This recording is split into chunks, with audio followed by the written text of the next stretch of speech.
நமக்கு ரொம்ப தெரிஞ்ச ஒரு பொண்ணுக்கு செக்ஷுவல் அசால்ட் நடக்குது. அந்த பொண்ணுக்கு தெரிஞ்ச ஒருத்தனே இப்படி பண்ணிட்டான்.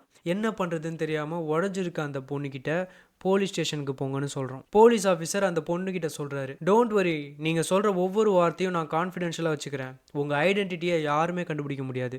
அந்த பொண்ணும் அதை நம்பி அதோட வலியையும் உண்மையையும் ரிப்போர்ட்டா எழுதி கொடுக்குறாங்க. ஆனா அடுத்த நாள் காலையில அந்த ரிப்போர்ட்ல எழுதின அதே வார்த்தை வேர்ட் பை வேர்ட் மாறாம பெரிய நியூஸ் பேப்பரோட ஹெட்லைன்ல வருது. இப்போ அந்த பொண்ணோட மனசுல என்ன தோணும்? இது வெறும் நியூஸ் லீக் இல்ல, அது ஒரு பிட்ரயல். இது ஒரு கிரைம் மட்டும் இல்ல, இது அந்த சிஸ்டமே அந்த பொண்ணுக்கு செஞ்ச செகண்ட் அசால்ட். இன்னைக்கு நம்ம பார்க்க போகிறது ஜெனி ஈவான்ஸோட லைஃப் ஸ்டோரி. ஜெனி ஒரு ரைசிங் ஆக்ட்ரஸாக இருந்தவங்க. ஆனால் 1997ல் நடந்த ஒரு அசால்ட்டை அவங்க ரிப்போர்ட் பண்ண வந்தப்போ அந்த சிஸ்டம் எப்படி அவங்கள கைவிட்டுச்சு அப்படின்றத இந்த வீடியோவில் நம்ம டீட்டெயில்டாக பார்க்க போகிறோம். இது ஒரு சென்சேஷனல் கிரைம் ஸ்டோரி மட்டும் இல்லை, இது ஒரு சிஸ்டம் ஃபெயிலான நாளோட இன்வெஸ்டிகேட்டிவ் ரிப்போர்ட். லீகல் சிஸ்டமில் விக்டிம் கான்ஃபிடென்ஷியாலிட்டின்னு ஒரு ரூல் இருக்குது. எத்தனை பேருக்கு தெரியும்? ஒரு செக்ஷுவல் அசால்ட் சர்வைவரோட ஐடென்டிட்டியை வெளியே சொல்கிறது அந்த கேஸையே ஸ்பாயில் பண்ணுற விஷயம் மட்டும் இல்லை, அது மக்களோட நம்பிக்கையை உடைக்கிற விஷயம். ஜெனி ஈவான்ஸ் அந்த போலீஸ் ரிப்போர்ட்டை கான்ஃபிடென்ஷியலாக தான் எழுதுனாங்க. ஆனால் அந்த நைட் போலீஸ் ஸ்டேஷனுக்கும் நியூஸ் பேப்பர் ஆஃபீஸுக்கும் நடுவில் ஒரு சீக்ரெட் டீல் நடந்துச்சு. இன்ஃபர்மேஷனுக்காக மணி எக்ஸ்சேஞ்ச் ஆகிடுச்சு. ப்ரைவசி விற்கப்பட்டுருச்சு. ஜெனியோட வழி டேப்லாய்டுக்கு ஒரு ப்ராடக்டாக மாறிடுச்சு. இந்த பிட்ரயலோட டெப்த்தை புரிஞ்சுக்கணுன்னா நம்ம ஜெனியோட ஜேர்னியை ஃபர்ஸ்ட்லேருந்து பார்க்கணும். Welcome back to Eunice's miniverse. வாங்க வீடியோக்குள்ளே போகலாம். யூகே வேர்ல்ட்ஸில் அபர்கவெனி அப்படின்ற ஒரு சின்ன டவுனில் 1980s அண்ட் 90s சாதாரண மிடில் கிளாஸ் பொண்ணை வளர்ந்தவங்க தான் ஜெனி. ஜெனிக்கு ஆக்டிங் மேலே ஒரு பெரிய கிரேஸ் இருந்துச்சு. அபர்கவெனியில் இருக்க லோக்கல் ட்ராமா கிளாஸ்க்கு ரெகுலராக போவாங்க. அவங்களுக்கு ஆக்டிங் வெறும் ஹாபியாக இல்லை, அது ஒரு ஐடென்டிட்டி. ஒரு சின்ன டவுனில் இருந்து பெரிய திரைக்கு போகணுன்னு அவங்க ஒரு நைட்டும் கனவு கண்டாங்க. 1997 ஜெனிக்கு 18 வயசு. அவங்களோட லைஃப்பை மாற்ற போகிற ஒரு கால் வருது. ட்வின் டவுனில் ஒரு கல்ட்டு கிளாசிக் வெல்ஷ் மூவி, அதில் ஒரு ஜெனிக்கு ஒரு ரோல் கிடைக்குது. திங்க் பண்ணுங்க, ஒரு சின்ன டவுன் பொண்ணு சடனாக பெரிய ஸ்டார் கூட ஸ்க்ரீனை ஷேர் பண்ண போகிறாங்க. அது அவங்களோட கோல்டன் டிக்கெட்னு கூட சொல்லலாம். லண்டனுக்கு மூவ் ஆகுறாங்க. இப்போது ஹோப்போட பீக்கில் இருக்காங்க. லண்டனோட லைட்டு, அந்த செலிப்ரிட்டி சர்க்கிள், அந்த ஃபாஸ்ட் லைஃப் எல்லாமே ஜெனிக்கு ஒரு ட்ரீம் கம் ட்ரூ மாதிரி இருந்தது. 1997ல் ஜெனி ஈவான்ஸ் ஒரு ரைசிங் ஸ்டார். ஆனால் அந்த ஸ்டார் ட்ரம்க்கு பின்னாடி எவ்வளோ பெரிய ப்ரெடேட்டரி கல்ச்சர் இருந்ததுன்னு அந்த 18 வயசு பொண்ணுக்கு அப்போ தெரியலை. நாம் அந்த காலத்தோட ஒரு வைபையும் புரிஞ்சுக்கணும். 90ஸில் சோஷியல் மீடியா இல்லை, இன்டர்நெட் வைரல் கல்ச்சர் இல்லை, நியூஸ் எல்லாமே நியூஸ் பேப்பர் அண்ட் டாப்லாய்ட்ஸ் மூலமாக தான் வந்துச்சு. செலிப்ரிட்டி கிட்ட ஒரு காட் லைக் பவர் இருந்துச்சு. அவங்க என்ன செஞ்சாலும் மக்கள் நம்புவாங்க அண்ட் சிஸ்டம் அவங்கள ப்ரொடெக்ட் பண்ணும். ஜெனி ஒரு டார்கெட்டாக மாறுவாங்கன்னு யாருமே நினைக்கல. அவங்களோட ஆக்டிங் கரியர் மேலே இருந்த சின்சியாரிட்டி தான் அவங்களோட வீக்னஸாக மாறிடுச்சு. அந்த ட்வின் டோன் மூவி ப்ரொடக்ஷன் குரூவோட நைட் அவுட் இன்விடேஷன் ஒன்று வருது. லாஃபிங், மியூசிக், சிட்டி லைஃப் எல்லாம் சேஃபாக தோற்றளிச்சது. ஆனால் ஒன்று மட்டும் நம்ம புரிஞ்சுக்கணும், டேஞ்சர் எப்பயும் டார்க் சைடில் மட்டும் இருந்து வராது, சம்டைம்ஸ் ஸ்பாட் லைட்லேருந்து வரும். அந்த நைட்டு அந்த மூவி டீமுக்கு சம்மந்தம் இல்லாத ஒரு ஃபேமஸ் பவர்ஃபுல் செலிப்ரிட்டி வராரு. அவர் கூட ஒரு ஃப்ரெண்டும் வந்திருக்காரு. ஒரு செலிப்ரிட்டியை யாரும் த்ரெட்டனிங்காக பார்க்க மாட்டாங்க. அவர் ஜெனிட்ட வந்து பேசும்போது ஜெனியும் ரிப்ளை பண்ணி பேசுகிறாங்க. பார்ட்டி முடித்ததும் கடைசியாக அவர்கிட்ட ஃபோன் கேட்குறாங்க டாக்ஸிக்கு கால் பண்ணுறதுக்காக. அந்த செலிப்ரிட்டி நோ சொல்கிறாரு. அடுத்த செகண்ட் ஜெனியை தள்ளி விட்டுட்டு அவரும் அவரோட ஃப்ரெண்டும். இதை டீட்டெயில்டாக டிஸ்கிரைப் பண்ண தேவையில்லை. அந்த பெயினை டிஸ்கிரிப்ஷன் இருந்தாலும் அண்டர்ஸ்டாண்ட் பண்ணிக்க முடியாது. நம்ம அந்த ராத்திரி ஜெனியோட பிரெயின்குள்ளே என்ன நடந்துச்சுன்னு தான் பேச போகிறோம். ஏன்னா நிறைய பேர் கேட்குற கேள்வி, ஏன் அந்த பொண்ணு திரும்ப அடிக்கலை, ஏன் கத்தலை, ஏன் ஓடலை? இந்த கேள்விக்கு பதில் நம்ம எவல்யூஷனரி பயாலஜியில் ஒளிஞ்சிருக்கு. நம்ம பிரெயின்குள்ளே அமிக்டலான்னு ஒரு பார்ட் இருக்குது. டேஞ்சர் வந்தால் அதுதான் டிசைட் பண்ணும்.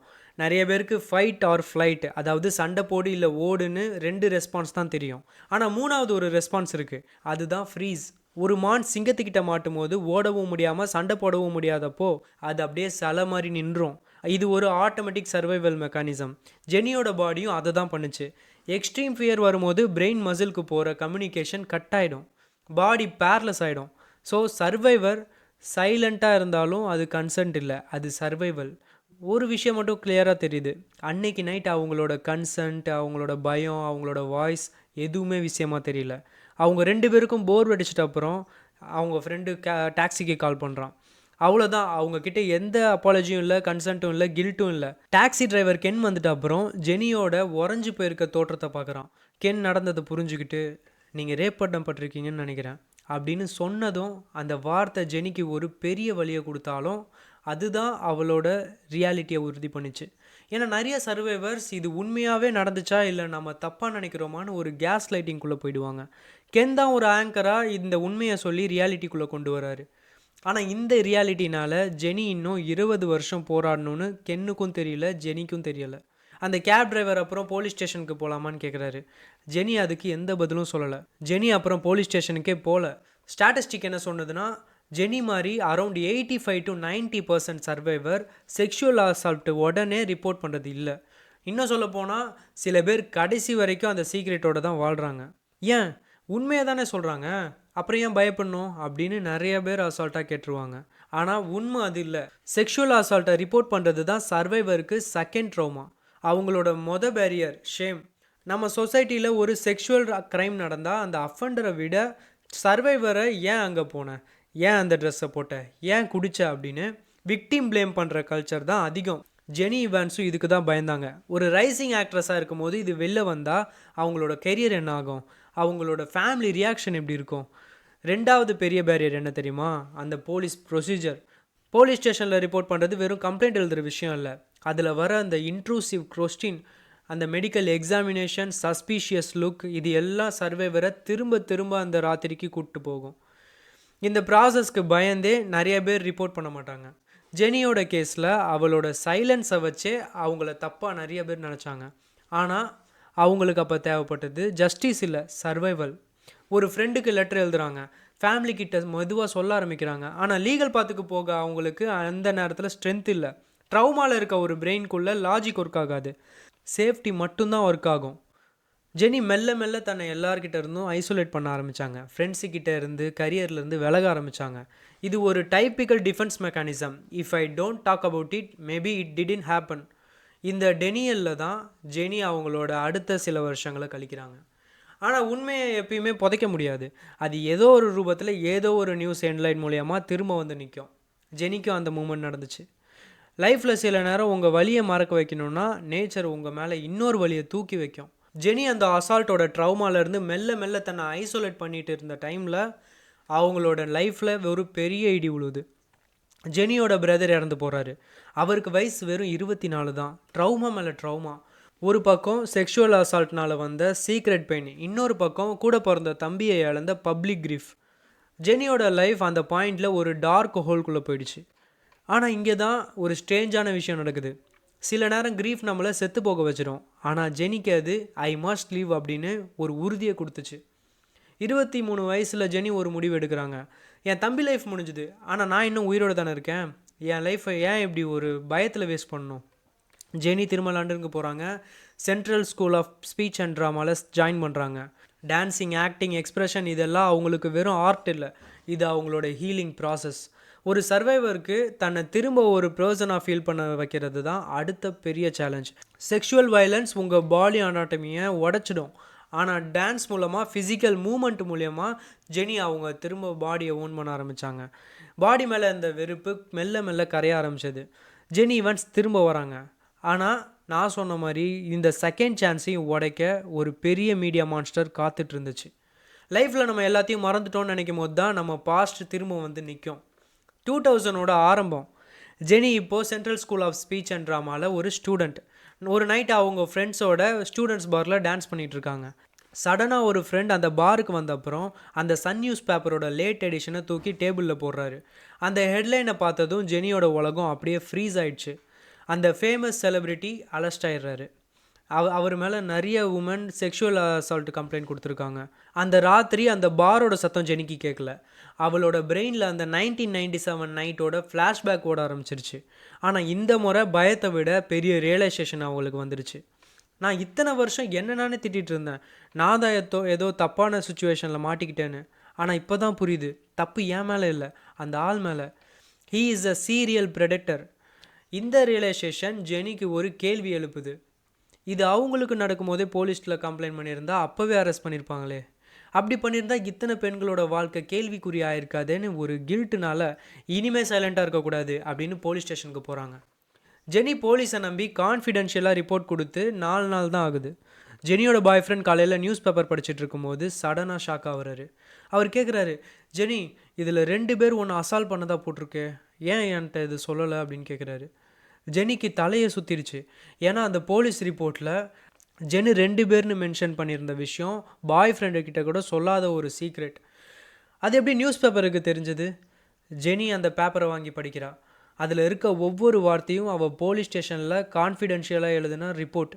இது வெறும் நியூஸ் இல்லை, இது ஜெனியோட சவுலை திரும்ப ஒரு முறை ரேப் பண்ணுற மாதிரி. போலீஸ் ஸ்டேஷனில் அவள் ஷேர் பண்ண ரகசியங்கள் இப்போ எல்லாம் நல்லா பார்த்து பையில் வாங்குகிற ஒரு ப்ராடக்டாக மாறிடுச்சு. இந்த பிரிட்டேயலை தான் நம்ம செகண்டரி விக்டிமைசேஷன்னு சொல்கிறோம். இந்த பிட்ரேயல்னால நடந்த இம்பேக்ட் அந்த ஒரிஜினல் அசால்ட்டோட பயங்கரமாக இருந்துச்சு. ஏன்னா அந்த அசால்ட்டை பண்ணது ஒரு குற்றவாளி, ஆனால் லீக் பண்ணது நம்ம காப்பாற்ற வேண்டிய சிஸ்டமே ப்ரைவசியை வித்துடுச்சு. கான்ஃபிடென்ஷியாலிட்டி ஒரு ஜோக்காக மாறிடுச்சு.